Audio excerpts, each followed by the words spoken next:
ನಮಸ್ಕಾರ ಸ್ನೇಹಿತರೆ, ಆಧ್ಯಾತ್ಮಿಕ ಚಿಂತನದ ಈ ದಿನದ ವಿಡಿಯೋಗೆ ಸ್ವಾಗತ. ನಿಮ್ಮ ದಿನ ಶುಭವಾಗಿರಲಿ. ನಮಗೆ ಬೀಳುವಂತಹ ಕನಸುಗಳಿಗೆ ವಿಶೇಷವಾದ ಅರ್ಥವಿದೆ. ಅವುಗಳು ನಮಗೆ ನಮ್ಮ ಭವಿಷ್ಯದಲ್ಲಿ ನಮ್ಮ ಬಗ್ಗೆ ಒಂದಲ್ಲ ಒಂದು ಸೂಚನೆಯನ್ನ ನೀಡುತ್ತವೆ. ಇಲ್ಲಿ ಕೆಲವೊಂದು ಕನಸುಗಳ ಬಗ್ಗೆ ನಾವು ತಿಳಿದುಕೊಳ್ಳಬಹುದು. ಇಂತಹ ಕನಸುಗಳು ನಿಮಗೆ ಬಿದ್ದರೆ ನಿಮ್ಮ ರಾಜಯೋಗ ಪ್ರಾರಂಭವಾಗಿದೆ ಎಂದು ಅರ್ಥ. ಯಾವೆಲ್ಲ ಕನಸುಗಳು ನಿಮಗೆ ರಾಜಯೋಗ ಆರಂಭವಾಗಿದೆ ಎಂದು ಹೇಳುತ್ತೆ?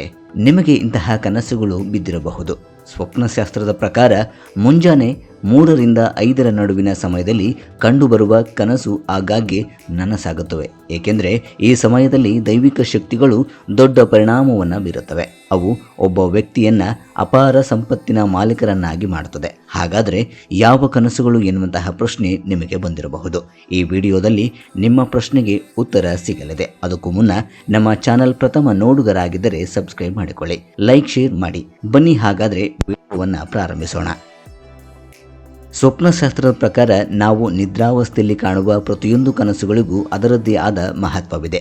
ಆ ಕನಸುಗಳು ನಮಗೆ ಜೀವನದಲ್ಲಿ ಬರುವಂತಹ ಒಳ್ಳೆಯ ಮತ್ತು ಕೆಟ್ಟ ಸಮಯಗಳನ್ನು ಸೂಚನೆಯನ್ನು ನೀಡುತ್ತವೆ. ಕನಸುಗಳು ಕೇವಲ ನಮ್ಮ ಆಲೋಚನೆಗಳು ಅಥವಾ ಮನಸ್ಸಿನ ಪ್ರತಿಬಿಂಬಗಳಲ್ಲ. ಬದಲಿಗೆ ನಿದ್ರೆಯಲ್ಲಿ ಕಾಣುವ ಕನಸುಗಳು ಹೆಚ್ಚಾಗಿ ಮುಂಬರುವ ಒಳ್ಳೆಯ ಮತ್ತು ಕೆಟ್ಟ ಸಮಯಗಳ ಕನ್ನಡಿಯೂ ಆಗಿದೆ. ಇಲ್ಲಿ ಕೆಲವೊಂದಿಷ್ಟು ಕನಸುಗಳ ಬಗ್ಗೆ ತಿಳಿದುಕೊಳ್ಳೋಣ.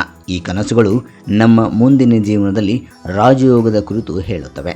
ಇಂತಹ ಕನಸುಗಳು ಬಿದ್ದರೆ ನಿಮ್ಮ ರಾಜಯೋಗ ಪ್ರಾರಂಭವಾಗಿದೆ ಎಂದು ಅರ್ಥ ಮತ್ತು ಇವುಗಳು ಶುಭ ಕನಸುಗಳು ಆಗುತ್ತವೆ ಎನ್ನುವಂತಹ ನಂಬಿಕೆ. ಹಾಗಾದರೆ ಆ ಕನಸುಗಳು ಯಾವುವು ಎನ್ನುವುದನ್ನು ನೋಡುವುದಾದರೆ, ಕನಸಿನಲ್ಲಿ ಹಸಿರು ಮರಗಳು, ಸಸ್ಯಗಳು ಕಂಡರೆ. ಸ್ವಪ್ನಶಾಸ್ತ್ರದ ಪ್ರಕಾರ ಶುಭ ಕನಸುಗಳಲ್ಲಿ ಇಂತಹ ಕನಸುಗಳು ಕೂಡ ಶುಭ ಸೂಚನೆಯನ್ನ ನೀಡುತ್ತವೆ. ನೀವು ಕನಸಿನಲ್ಲಿ ಹಸಿರು ಬಣ್ಣದ ಹೂವುಗಳನ್ನು ನೋಡಿದರೆ ಅಥವಾ ಹಸಿರು ಮರಗಳನ್ನು ನೋಡಿದರೆ ಅಥವಾ ಸಸ್ಯಗಳನ್ನು ನೋಡಿದರೆ ಅದು ಅತ್ಯಂತ ಶುಭ ಸಂಕೇತ ಎಂದು ಹೇಳಲಾಗುತ್ತೆ ಅಥವಾ ಶುಭ ಕನಸು ಎಂದು ಹೇಳಲಾಗುತ್ತೆ. ಸ್ವಪ್ನಶಾಸ್ತ್ರದ ಪ್ರಕಾರ ಇಂತಹ ಕನಸುಗಳು ಬಿದ್ದರೆ ಅದು ನಮಗೆ ಸಂತೋಷವನ್ನ, ಸಮೃದ್ಧಿಯನ್ನ ಮತ್ತು ಪ್ರಗತಿಯನ್ನ ತರುತ್ತವೆ. ಇಂತಹ ಕನಸುಗಳು ಮುಂಬರುವ ದಿನಗಳಲ್ಲಿ ನಾವು ಹಣಕಾಸಿನ ಲಾಭವನ್ನ ಪಡೆದುಕೊಳ್ಳುತ್ತೇವೆ ಎನ್ನುವಂತಹ ಸೂಚಕವಾಗಿರುತ್ತೆ. ಕನಸಿನಲ್ಲಿ ದೇವಸ್ಥಾನ ಅಥವಾ ದೀಪವನ್ನ ನೋಡಿದರೆ. ಸ್ವಪ್ನಶಾಸ್ತ್ರದ ಪ್ರಕಾರ ಕನಸಿನಲ್ಲಿ ನಾವು ದೇವಸ್ಥಾನವನ್ನ ನೋಡುವುದು ಅಥವಾ ಉರಿಯುವ ದೀಪವನ್ನ ನೋಡುವುದು ತುಂಬಾನೇ ಶುಭ ಎಂದು ಹೇಳಲಾಗುತ್ತೆ. ದೇವಸ್ಥಾನದಲ್ಲಿ ಆಗಲಿ ಅಥವಾ ದೀಪದಲ್ಲಾಗಲಿ ದೈವಿಕ ಶಕ್ತಿಯ ರೂಪವಿರುತ್ತೆ. ಇವುಗಳಲ್ಲಿ ದೈವಿಕ ಶಕ್ತಿಯು ನೆಲೆಸಿರುತ್ತದೆ. ನಿಮಗೆ ಇಂತಹ ಕನಸುಗಳು ಬಿದ್ದರೆ ಸದ್ಯದಲ್ಲಿ ನಿಮಗೆ ರಾಜಯೋಗ ಪ್ರಾರಂಭವಾಗಲಿದೆ ಎನ್ನುವುದರ ಅರ್ಥವಾಗಿರುತ್ತೆ. ಇದು ಧನಾಗಮನ ಅಥವಾ ರಾಜಯೋಗದ ಸೂಚಕವಾಗಿರುತ್ತೆ. ಕನಸಿನಲ್ಲಿ ಹಸು ಮತ್ತು ಕರುವನ್ನು ಒಟ್ಟಿಗೆ ನೋಡುವುದು. ಮುಂಜಾನೆ ಕನಸುಗಳನ್ನು ಅತ್ಯಂತ ಶುಭವೆಂದು ಹೇಳಲಾಗುತ್ತೆ. ಅಷ್ಟು ಮಾತ್ರವಲ್ಲ, ಮುಂಜಾನೆ ಕಂಡಂತಹ ಕನಸುಗಳು ಶೀಘ್ರದಲ್ಲೇ ನನಸು ಆಗುತ್ತವೆ ಎನ್ನುವಂತಹ ನಂಬಿಕೆ. ಮುಂಜಾನೆ ನಾವು ನಮ್ಮ ಕನಸಿನಲ್ಲಿ ಹಸು ಮತ್ತು ಕರುವನ್ನು ಒಟ್ಟಿಗೆ ನೋಡಿದರೆ ಅದು ಅದೃಷ್ಟದ ಸಂಕೇತವಾಗಿರುತ್ತೆ. ಇಂತಹ ಕನಸುಗಳು ನಮಗೆ ಲಾಭವನ್ನು ತರುವಂತಹ ಕನಸಾಗಿರುತ್ತೆ. ಹಸುವನ್ನ ಗೋಮಾತೆ ಎಂದು ಹೇಳಲಾಗುತ್ತೆ. ಲಕ್ಷ್ಮೀ ದೇವಿಯ ರೂಪ ಎಂದು ಪರಿಗಣಿಸಲಾಗುತ್ತೆ. ಹಾಗಾಗಿ ಇಂತಹ ಕನಸುಗಳು ಲಕ್ಷ್ಮೀ ದೇವಿಯ ಆಗಮನದ ಸೂಚಕವಾಗಿರುತ್ತೆ. ಕನಸಿನಲ್ಲಿ ಚಿನ್ನಾಭರಣಗಳನ್ನು ನೋಡುವುದು. ಸ್ವಪ್ನಶಾಸ್ತ್ರದ ಪ್ರಕಾರ ನೀವು ನಿಮ್ಮ ಕನಸಿನಲ್ಲಿ ಚಿನ್ನ ಅಥವಾ ಚಿನ್ನದ ಆಭರಣಗಳನ್ನು ನೋಡುವುದು ತುಂಬಾನೇ ಶುಭವೆಂದು ಹೇಳಲಾಗುತ್ತೆ. ಚಿನ್ನಾಭರಣಗಳ ಕನಸು ನೀವು ಶೀಘ್ರದಲ್ಲಿ ಆರ್ಥಿಕ ಲಾಭವನ್ನು ಪಡೆದುಕೊಳ್ಳುತ್ತೀರಿ ಎನ್ನುವುದರ ಸೂಚಕವಾಗಿರುತ್ತೆ. ಇಂತಹ ಕನಸುಗಳು ಬಿದ್ದರೆ ಉದ್ಯೋಗದಲ್ಲಿ ಬಡ್ತಿ ದೊರೆಯುತ್ತದೆ. ವ್ಯಾಪಾರ, ವ್ಯವಹಾರ ಹಾಗೂ ಉದ್ಯಮದಲ್ಲಿ ಲಾಭ ಹೆಚ್ಚಾಗುತ್ತದೆ.